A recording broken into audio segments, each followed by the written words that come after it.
becomes a self-funding centre. So these slides were developed, they were actually developed by the Guildford team. We've moved around slightly, but we need to do some more. We're still doing stuff. It's all relatively new. Somebody's just entered the waiting room.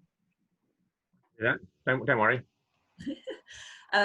Okay, so the idea of, let me just move on to the next one. So the idea of climate emergency centres, these slides are for teams to use to present to councils or property owners or other teams that might be interested, other groups that might be interested.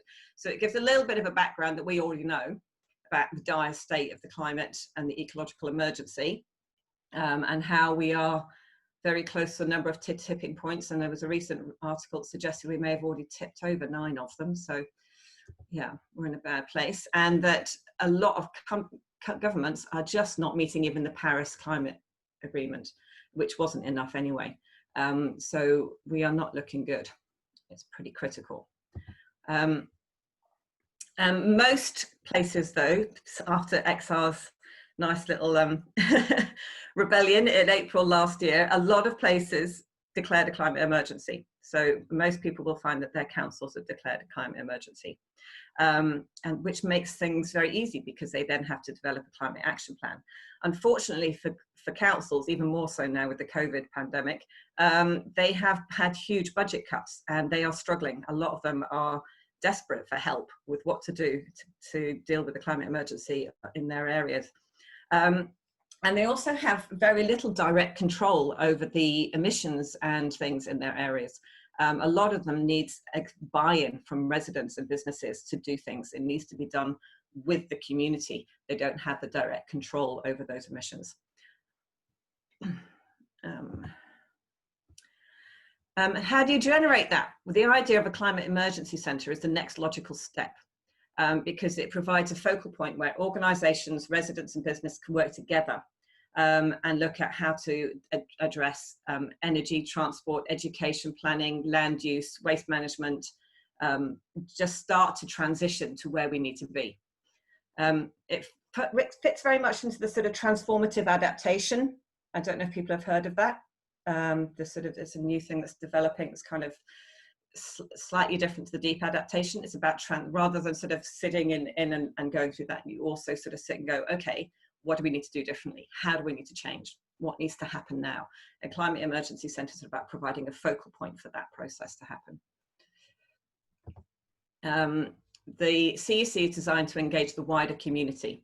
So you look at your local community and you look at what the needs are and you understand what's going on in your local community and how to drive meaningful action, but not just on the climate crisis. It deals with social justice issues as well. So food poverty, fuel poverty and homelessness are just to name but a few.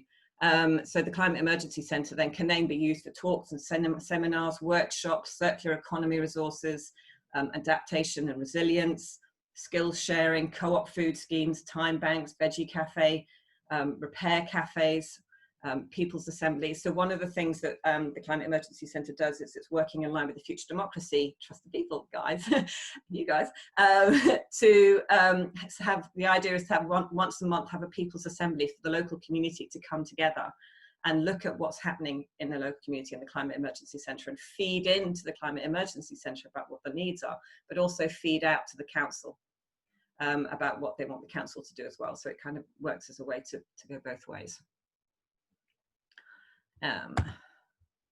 So yeah, the model that's been used is that has been used with great success in the past. So the Hive in Dalston is a community space that Phoenix was involved in as a business model. So it used this business model I'll talk to you about in a minute. It got a meanwhile lease, which means you have a building that's empty, the property owner's not doing anything with it, it's just he's having to spend loads of money on it, on business rates, but if he gives it to a charity, he doesn't have to pay the business rates, and the charity gets to use that space. So in the meantime, while they're waiting to decide what they're going to do with their property. So they had the space for 2.5 years, and they hosted nearly 1,000 community events there. This was in Dalston in London. So it was really, it went really well. He's recently got the CEC in Ilford. It's just been set up. And yeah, there's just as he got it, a rainbow appeared over the centre, which we thought was very meaningful. The great thing about the CEC, so they're looking at using it as a sort of eco solutions demonstration space. But there's a gardening centre because it's an old home base. There's a gardening section at the side, so they're going to use that for certain vertical gardening and those type of permaculture and those sorts of things. So yeah, so that's what the plan is with that. Okay, the financials. So what happens is if a team wants to get a climate emergency centre together in their local community, they set up as a not-for-profit company or a charity. This will give you an automatic 40% or 80% off any business rates that the building owner has to pay. So if a building, a non-residential building, is sitting there empty, the building owner has to pay business rates, which can be £100,000 to £200,000 a year, just for having the building. You can get those business rates off. You get a mandatory 40% or 80%, depending on whether it's not-for-profit or charity. And then you can apply to the council to get up to 100% business rates relief. And that'll be based on, and what the council tends to do, well, they'll have forms that you can look at online. They ask you some questions. Some places have a more complicated process than others. But it's just basically looking at what's the council priorities, how are we going to meet those community and council needs, what are we doing, and if you're doing a lot of things that meet those identified needs, they're more likely to give you the 100% discretionary business rates relief. The owner of a vacant building then offers the CEC a meanwhile lease, which is for in the meanwhile while they're not using it. So you could get it for a couple of years. And yeah, you get this space for free. And yeah, so the owner saves up to 100% of the business rates cost. And then what happens is the owner agrees to use a percentage of the savings to fund the Climate Emergency Centre project for upkeep, to use for upkeep and staff and things like that, whatever you need to use it for.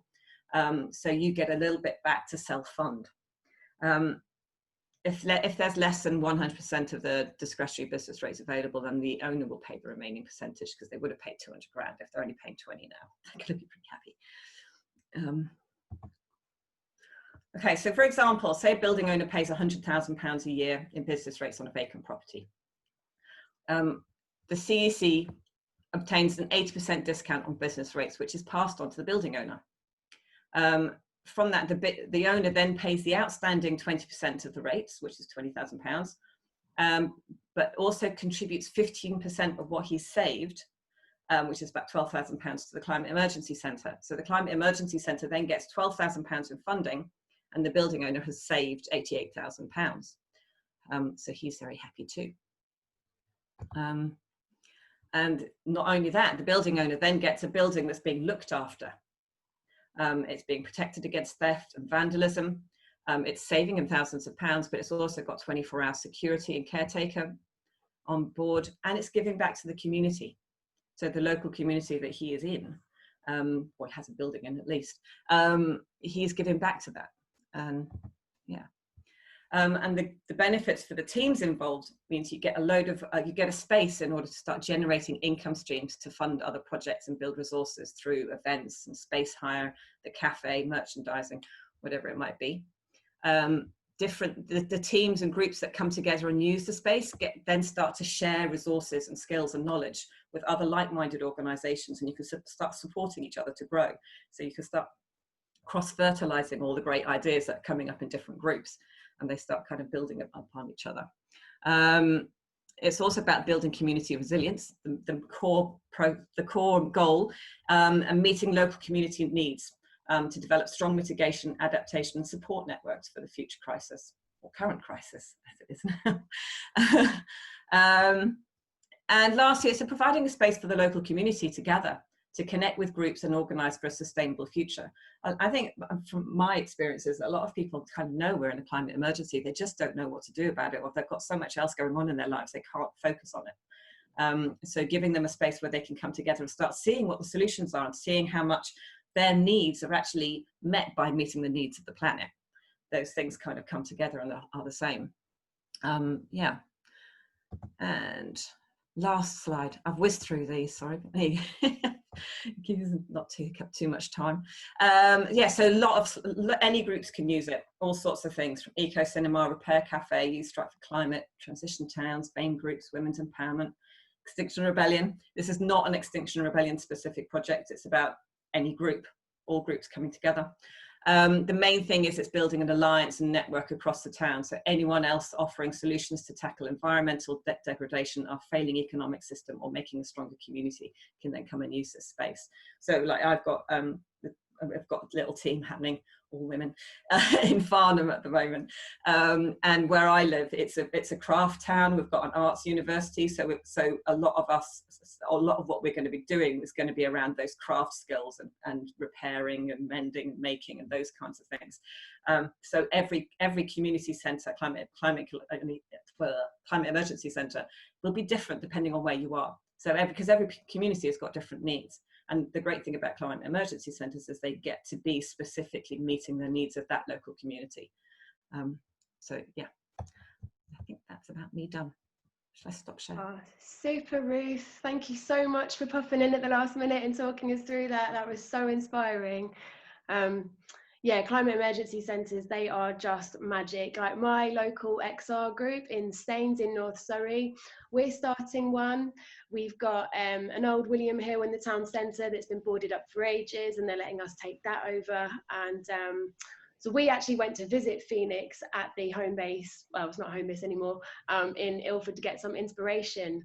And I remember just walking around that huge, massive space, just thinking, like, wow, like when this is filled with like a vegan cafe here and then a cycle workshop there, like, and maybe like a few kids at the door sort of poking their heads in going, is this for us as well? You know, like it's just a really beautiful thing, isn't it? How all the community can come together.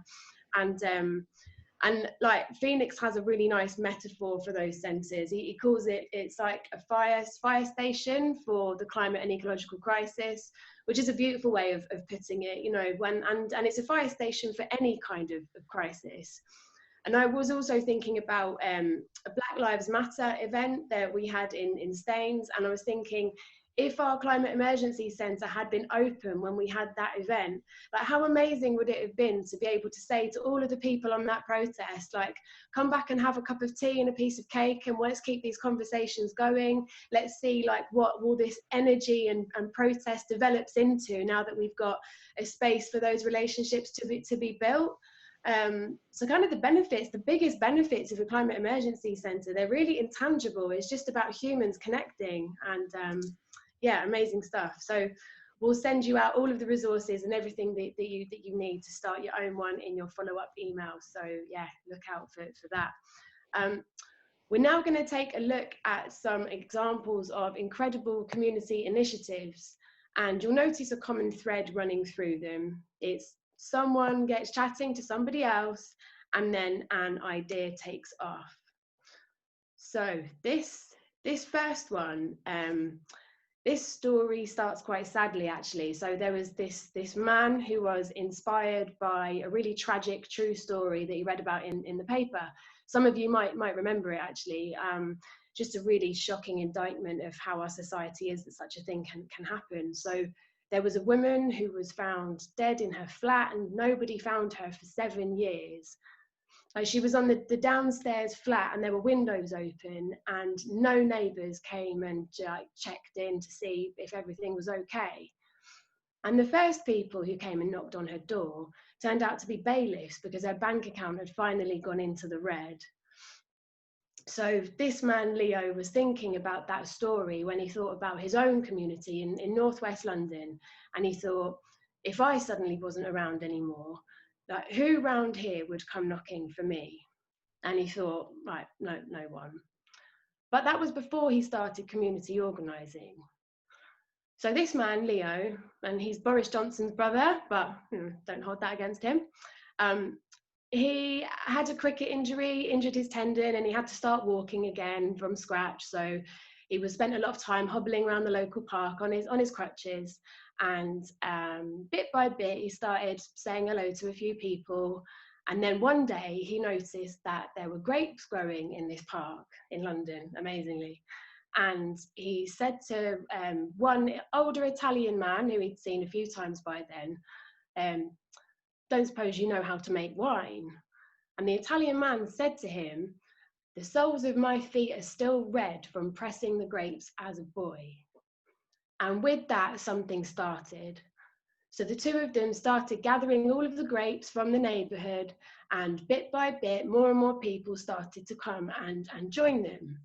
So, so they were knocking on people's front doors with their step ladders, asking to gather grapes from the back gardens, and not a single person said no. And more streets got involved, and then so the whole community came together and they did it all themselves. They did the pressing, the fermenting, stirring the vats every 6 hours. They did it all. And then by the end of that year, they'd made 250 bottles of what they unanimously decided was absolutely disgusting wine. But at that point, what story did they tell themselves about what was going on? Did they say, oh, well, that didn't work out like how we thought it was going to, bit of a waste of time, should we just go back to like avoiding eye contact in the street?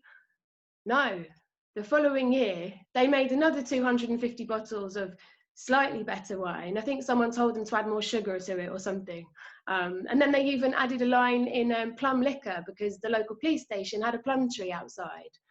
So the point of that story is that, you know, once that community had got a taste for community organising and like dodgy drink, they couldn't get enough, and they kept it going more and more. And now Peter's got a really nice example for you now, and it's a little bit more practical than making undrinkable wine, but yeah, the kind of spirit of it's similar. So as you can see, Greg, who was going to be with us, was the person going to be doing the screen sharing. So thrown into screen sharing, I've messed it up. So the point of these stories that we've been sharing with you is to try and just introduce the idea really that people coming together, taking initiatives can often get things going, but there's also often something which is in there, which was so perfectly illustrated by the Climate Emergency Centres, I think, which is where you can get win-win situations. Because the thing which I absolutely love about those Climate Emergency Centres is that everybody wins. So the company, if you like, which has just gone bankrupt or whatever, has just suddenly had to abandon their building, can suddenly go, oh look, thank goodness we're not going to have to pay our rates because we can do this thing, and then that becomes a building, and then that leads to other things. And the second of these stories we wanted to share with you was something which is kind of has a similar aspect to it, which is Freco in Frome, which is the Frome Renewable Energy Co-op. So what happened with this was that a bunch of us who already had solar panels, so some of us had put solar panels on our roofs at a point when it made little sense financially, but it was the right thing to do. So we were lucky enough to have the money, so did it because we should be doing it, if you see what I mean. And then suddenly the government invented feed-in tariffs, which were a subsidy. So you were subsidized to put feed-in tariffs on buildings. So that changed the whole dynamic of this. And so we gathered a few more people together and decided to try and raise money to massively upscale, to massively increase the number of solar panels. And the way we wanted to do that was to put them onto large community buildings, so large numbers of panels. Now, the point about this whole story, in the sense, is that we actually didn't know anything about how to do this. We didn't know how to form a co-op or a BenCom. We didn't know how to run the things. We didn't know how to put up solar panels. We didn't know any of this, but we did know that it should be happening. And what we realized was that in Bath, which is just up the road from Frome where I live, there was an organization that had been doing this for some years. So we asked them, and they were absolutely delighted to share with us the technology, or they share with us the how-to bit, which is exactly the same as has happened with the Climate Centre's story, in a sense, because that's being shared. They run seminars now every week on how to share that. So we went to the Bath lot. They showed us how to set up the organisation. We gave ourselves 3 weeks, I think, might have been 4 weeks, to raise the £300,000 we'd need. We did that in a weekend. So by the end of the weekend, we had all the money we needed to do something which was, again, had a number of wins in it. So the wins in this case were that the organisations who had the roofs get cheaper electricity, and they were initially the health centre and a community football club. So they were both organisations that could do with a bit of financial help. So they get cheaper electricity. The people of Frome, because we sold the shares initially to people with Frome postcodes, and actually we never had to go outside Frome. The people of Frome got a decent investment, so they got 5% return on their money. There was additional money that's been made, which goes into a community fund, which has then paid for a whole series of extra climate-related projects. And of course, we're producing electricity in a way that's not damaging to the environment. So there's kind of 4 wins in there. And then off the back of that, the organisation as Frico has gone on to do a whole range of other things in a similar sort of field. So we negotiated a deal with a local solar company, whereby if we could get 100 roofs, they would, the panels will be effectively half price. And so there's now, that's now on its 2nd round. And so over 100 roofs have benefited from that, paying sort of about 4 grand instead of 8 grand for a full roof full of solar panels. And then a whole range of other projects around getting people to switch to green energy, to increase their insulation and so on. So this is all stuff that's gone on parallel to, I mean, it's been done by a community group, but done in a way that the important point I want to get across was really just a group of people sitting in a room going, this is something that should happen, and not being put off, if you like, by the fact that we didn't know what we were doing, and then looking around for others. My feeling is that the world is full of good projects, and Indra, who's on this call with us, would, I'm sure, share that view, because the Alternative UK is constantly sharing ideas about good projects that are out there. What's missing often is the linkage and the willingness to share those ideas and going out and copying them. So that was the second example we wanted to give you. Amazing, thanks for that, Peter. Yeah, so this final example is a bit of a crackers one, I guess. Like sometimes your community might come together to aim for something that's a little bit ridiculous. I was chatting to somebody in a local XR group in my county a short while ago, and we're pretty keen on democracy and on flat pack, which is where local residents come together and stand for election to reclaim their local councils away from party politics and instead run the council for the benefit of the community. So Peter here was one of the people who pioneered that in Frome. But for those of you who've been to a lot of these workshops now, it must sound like Frome is the promised land. Like in some ways it kind of feels like it is, which is so ridiculous. So we need to make everywhere a bit more Frome-like, I think. So anyway, my friend and I, so we hosted a Zoom with XR people from across Surrey to figure out how we might reclaim Surrey County Council in the May 2021 elections. So we've obviously been inspired by flat pack democracy in Frome, but Frome has a population of 27,000 people, and Surrey has 1.1 million people living in it. So applying flat pack to that, like even the originator of flat pack thinks that's a little bit out there. Yeah, so I did think it was a little bit out there. And incidentally, Max, you remind me that I was talking to somebody in Weymouth the other day, a councillor in Weymouth, who was saying that he's been banned from using the F word, by which he meant Frome. And there is a problem with these things, and flat pack is a really good example, I think, that there's always a temptation to replicate, and actually in many of these things there are gems of really good ideas, and things that can be taken, but they really do need to be evolved and changed and adapted and taken to their own situation, in my view. So that what tends to happen is you get something like the Preston model, and many of you probably will have heard of Preston, which has done some really interesting work about the way that the council operates. But that then becomes the Preston model, which the government then takes up and goes, right, we're going to replicate this. We're going to put millions of pounds into replicating the Preston model. But there were a set of circumstances in Preston which make that work perfectly there, that won't always work anyway. Anyway. That's a slight deviation. There's a little bit of story that I wanted to say, which has the same kind of theme, and it relates back to what Mags was saying, in that what she wants to do in Surrey is massively ambitious. because it's a huge area. And what we in Frome started with was a bunch of people in a pub in a fairly small town, people who didn't know each other, but who came together with various forms of grump about the town council, and you know, a set of moans, if you like.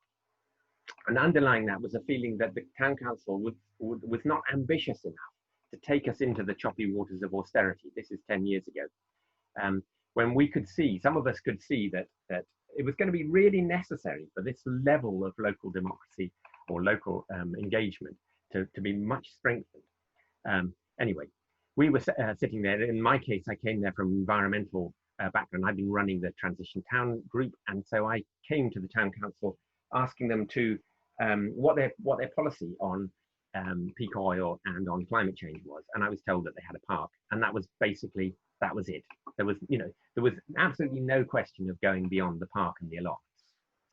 So we set out to form a group which was initially really just to stir things up in an apolitical way, so to stir things up outside of party politics. Because one of the problems in Frome, in my view, was that because people were linked to national party politics, they had that ideology, which was irrelevant in a small-ish, well, I suppose it's a large town, but not that big, in a rural area.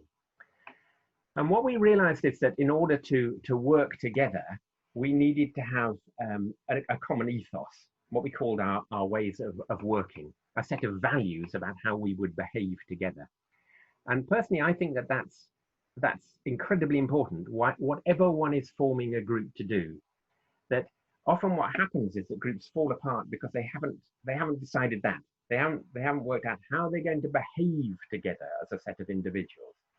And certainly in terms of political groups in Frome, not Frome, but political groups in the UK that have followed Frome, it's the ones that have a strong ethos who seem to have survived and continued to do great things.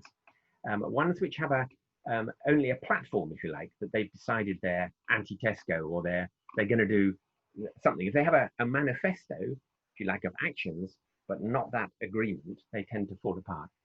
So we formed that set of rules, if you like, which and core to that was essentially trust the people. It was saying what we want to do is to bring together a group of people who will facilitate action within the town, who will strengthen and massively strengthen the voluntary sector, and be constantly asking people and giving people genuine power and decision making within the community, and then you know, in that way change the role of a town councillor, so that the councillors are not there just to represent you. Because I personally believe that representative democracy is a disaster. It never was functional, but it certainly isn't now. And for another quick aside, I mean, the Greeks who invented democracy, they were absolutely clear that voting would always lead to an oligarchy. That if you simply selected people, and then their job was to represent you, they would always be bribed by money on their own personal greed and so on. And they were right. So they had a whole different system, which we can talk about some other day.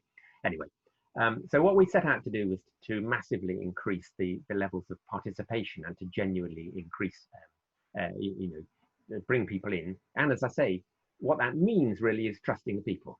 It's saying, you decide what you want and we will do it, even though we have been kind of given the power to make decisions. That's not what we particularly, we'll do that, but we'll base it on what you, the people, want to do. So as a group, Independence of Frome won power, and the first time we stood with 10 seats, and then the next time we won all 17 seats, and the new council, of which I'm not a member because I didn't stand again, won all 17 seats. So it's very much something which Frome has adopted as a way of working. I mean, it's a broader, it works for us as a community, I think. And then I wrote a book called Flat Pack Democracy about how to do this, which, going back to what I said earlier, I've always said shouldn't be taken literally. It's not something which you can just pick up and follow. It's got some ideas in as to how to do this. And this year, I and a group of others, including Neil, who's on this call at the moment, are looking to run a campaign which we'll launch shortly to support others across the country to try and replicate this, because we think that there's a really desperate moment now where communities need to take control of what they're doing, and if we trust them, they will do things that are environmentally the right things to do, and they will put money, time and effort into climate and emergency and ecological emergency actions and so on. But in order to do that, you have to have people in there who are inspired and inspiring and want to do stuff, and we need to change the way that things work. So all the way back to the beginning and why we're telling these stories, where this started was a group of people who didn't know each other particularly, sitting in a pub going, this is a big crap, do you think we can do something about it? In the same way as the other stories that we told you did. And that's what we wanted to share. And then I wanted to share that broader story because like the climate emergency centres, it's amazing how quickly things can blossom and grow given the opportunity to do so. Thanks. Thanks for that, Peter. Yeah, you get all kinds of resources and things to kind of replicate that in your follow-up email. But for now, let's all have a big stretch because Peter and I have been talking at you for ages. So move around a little bit, get your blood flowing again. Oh, good work, everybody. And in a moment, you'll go into breakout rooms again for another little exercise. But before we do that, I just wanted to share some final thoughts about what we're trying to do in Surrey here. So coming together to create our election campaign, like in many ways, it isn't about the election campaign. Like we might win seats and we're going to try really hard, but equally we might not. And that's okay, because the community that we'll have built as we aim for May 2021, like that energy can be repurposed for all kinds of things in the same way that our shoes can be spaghetti holders or hats or whatever. Like community energy is equally versatile. So on that bombshell, I'll hand over to Peter to talk you through what we're doing in these next breakout groups. Thanks. So what we wanted to do is to spend about 15 minutes in groups of 3 talking about what the key points are. Let me just pull this screen across. Oh, I've lost it now completely. So what we're interested in is a conversation about what is it that makes things work, rather than discussing I've got this project and this is how it works. So I'd encourage you not to get into details of particular projects, or not to go back to some of the ones we've just talked about and discuss how they might work, because all of that will be followed up later in the follow-up email, and opportunities. We can run opportunities for people who want to go into those things in more detail. This is an opportunity now to share some ideas. So what are the key features that make things work? Why do these inspiring ideas work sometimes and not others? What are the things that make them work? So I think we're going for about 15 minutes, Max. Yeah, sounds good. And I'll divide you up. Amazingly, you have to do the maths of this. In Zoom, you just get the number and then you have to work out what 46 divided by 3 is. Anyone want to do that? 15 and 1? What are you going to do with the extra one? Well, somebody will be in 4. Thank you. 15 and 1, recreate all rooms. Go for it. Thank you for that. I hope that was interesting and useful, really. One of the things that we hope came out of that and out of the stories is this idea of aiming high and having a vision and setting ambitious targets, but also being really relaxed and open to adaptation and evolving the process. So accepting that what you set out to do might well not be where the thing goes, but if you're able to sort of breathe enough and relax enough, what does come out may actually be possibly more interesting and more inspiring and more owned by other people. Because one of the challenges that always faces us, I think, as people who start things, is that you can end up starting them and then running them and then doing everything and then getting exhausted. And there's something about being able to really bring in other people into that. Into the whole process, bringing other people into the whole process, and therefore widening the ownership. The other thing that I think we often miss out, or we think that we often miss out, is around taking more risks. And it's a really useful practice to think really clearly about, so what's the worst thing that can happen when you're planning to do something? We live in a very risk-averse society, and in my political experience in Frome, we took lots of risks and no one died, and it was very much why we were able to do many of the things that we did, which were edgy, but actually really changed things. And in many ways, if you're not taking risks and failing, then you're not near enough to the edge. And there's a quote by Pete Hein, who's a Danish philosopher, that I want to read to you, and we'll circulate later, which is, "The noble art of losing face may one day save the human race.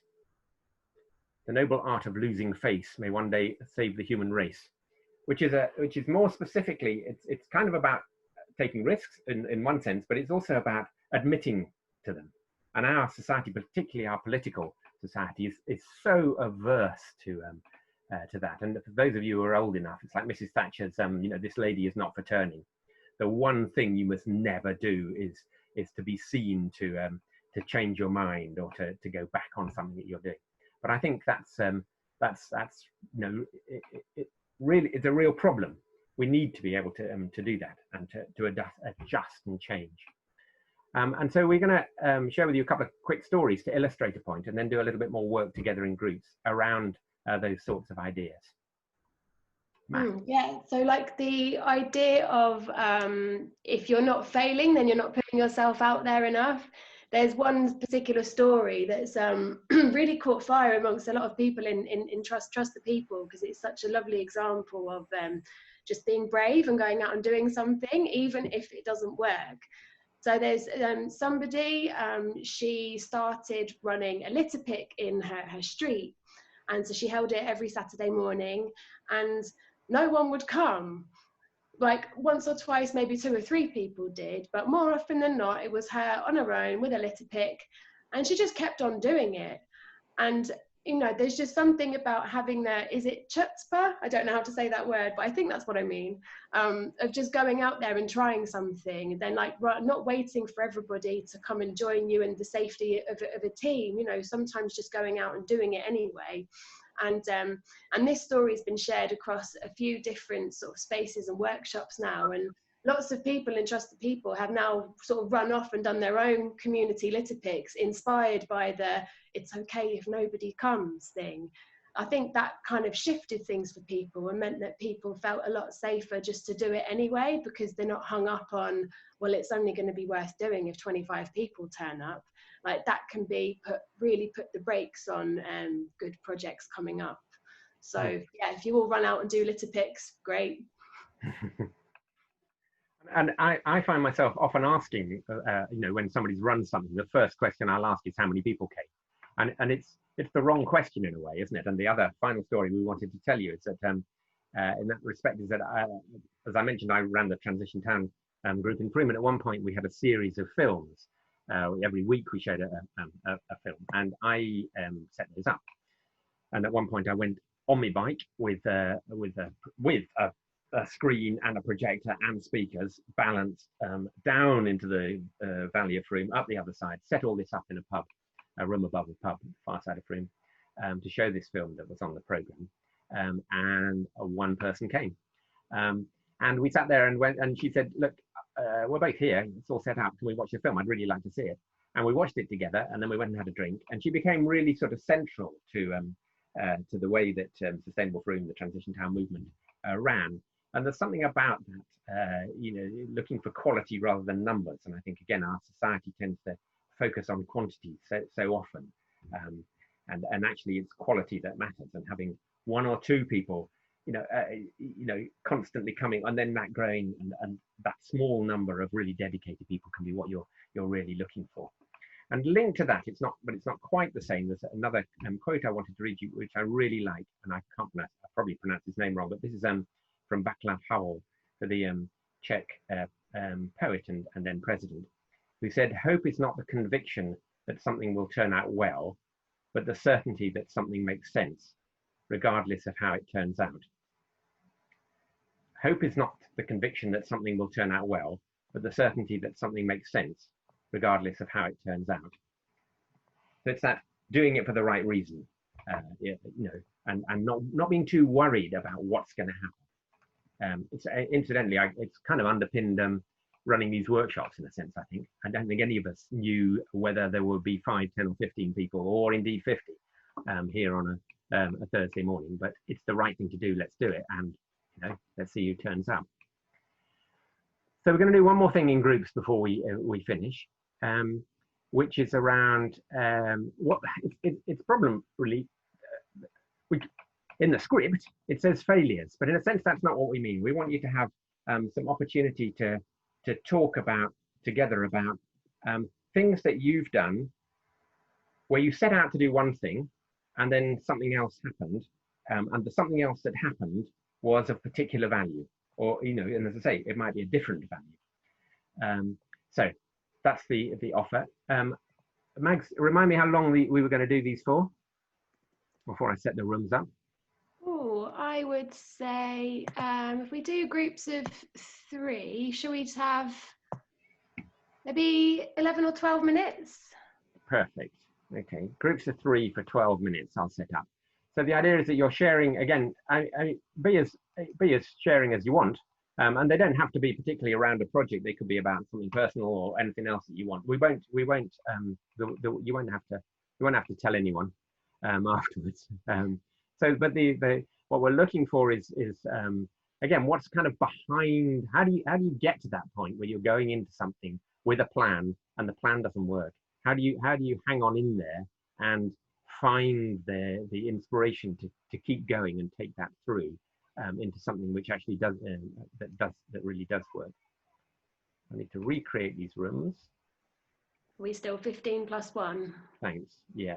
Go. Oh, welcome back, everybody. Hope you found those sessions nice and had some good chats. We'll give the others a couple of minutes, well, a few seconds to join us. Oh no, I think everybody's here. All right, lovely. I'll just share a quick example of this failure thing from the Trust the People team, actually. So this morning at 18 minutes to 10, we realized, Peter and I realized that 2 of our co-facilitators, 2 of the quartet, weren't able to attend. We had sickness came up at the last minute. So we were like, oh, okay, quickly, we'll just like divide it all into 2 and it will be fine. And lots of you still seem to be here. So we're hoping that what could have been a failure hasn't turned out into a complete disaster. So thank you everyone for bearing with us. You've been amazing. And Greg, who was going to be here this morning, he's always a great person to go to for incredible quotes. So Peter's going to share his screen now and share this beauty with you from Rebecca Solnit. It's a book called Hope in the Dark, which Greg quotes a lot, and I can't wait to read it. I'm surprised I've not yet. And yeah, it says this. So when activists mistake heaven for some goal at which they must arrive, rather than an idea to navigate Earth by, they burn themselves out, or they set up a totalitarian utopia in which others are burned in the flames. Don't mistake a light bulb for the moon, and don't believe that the moon is useless unless we land on it. Isn't that a gem? So you're going to get that one sent out to you as well in your follow-up email later today. And burnout is a huge thing for anyone who's invested in trying to make the world a better place. So having that as a bit of a vision to guide us is, I've personally found it really helpful, and I hope you guys do as well. So Peter, do you want to round off the workshop and take us through the last exercise? So to round off the workshop, we thought it would be good to do something which was, well, to do this actually, which is to take a minute and think about the gems that you've collected over the last 5 workshops. So not just today, but all of the ones that you've been to, because I know some of you won't have been to all of them. So it's about what are the little moments, the little gems, the little things that you wrote down or that you thought, whoa, I really like that. So it'll literally only be for a minute, and then what I want you to do is to sit with those words or images, and you can jot them down if you want to or not. And then I'll give you a few moments to come up with the shiniest gem. And then I'll tell you what to do at the end as to what to do with the shiniest gem, just the words around that. So we'll take a minute now to just be where we are with what's come out of the last the whole 5 workshops.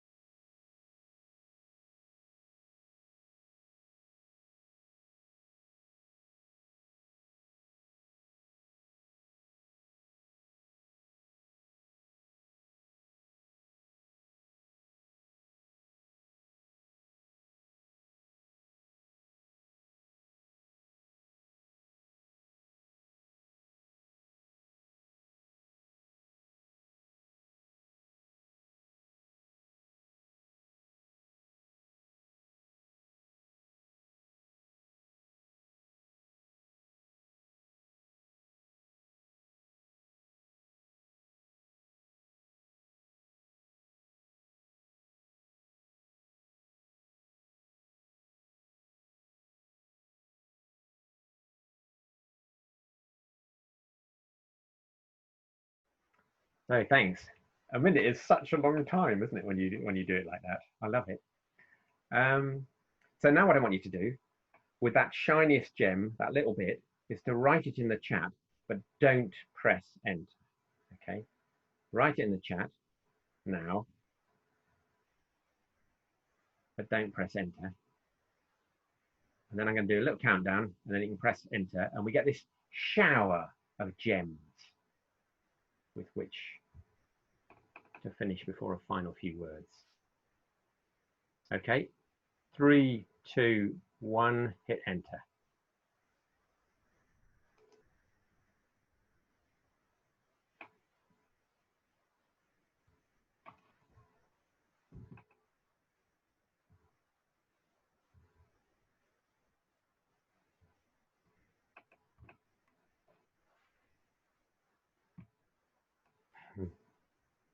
Nice. We'll send them round too, these round, because they're still coming, blimey. Great. Yeah, that was amazing. Thank you for sharing all of those. Yeah, you'll get them all in a lovely, beautiful list full of all the gems. And I'm sure that this session has probably opened lots of things in your mind that you might want to keep discussing. So we have a Lumio channel, which is like an online discussion platform. I'll put a link to it in the chat now, just in case any of you are super eager to carry on immediately. And yeah, it will be in your follow-up email too. And we've got the graduation sessions tomorrow. There's one in the morning at 10 o'clock, and then there's an evening one at 6. So there'll be just a nice roundup of everything that we've explored together over the last few weeks. And we'll also talk to you more about what ongoing support you can get from Trust the People as you continue your incredible community organising adventures. In particular, the Hive system, where we'll allocate you into groups of 9 other community transformers, and you'll get to share your journeys with each other. And there's all kinds of other stuff too. We've got round 2 of this course starting on the 5th of October. So for any of you, if you're in XR and you're wondering what to do with your new and enthusiastic rebels in September after the rebellion, and you're exhausted and you don't know where to point them, you can just send them our way. And yeah, get them revamping your neighbourhoods. Peter, is there anything I've forgotten to share? People need to wear sort of black hats with a tassel for the graduation. Yeah, don't forget that. Yeah. Or anything else that they want that's smart. I don't think so. There's nothing else on my list. You know, there'll be lots of follow-up and lots of opportunity for people to re-engage. There's so much comes through. You know, that may have only been 90, bit more. 100 minutes, but there's so much in there, isn't there? But there will be lots of opportunities, and yeah, I think the hives are really important to them as places to keep sharing. No. Yeah, and if any of you can't make graduation tomorrow, but you still want all of the juicy bits from that session, that's fine. Like we've got your emails and everything now, so we'll send you the info of how to get into hives if you can't make tomorrow. So thanks very much for coming today, everybody. I think Peter's going to play us a little tune as we say goodbye. Coming up. Talk amongst yourselves while it's coming up. You might be able to, there we go. No, I think that was my fridge beeping actually.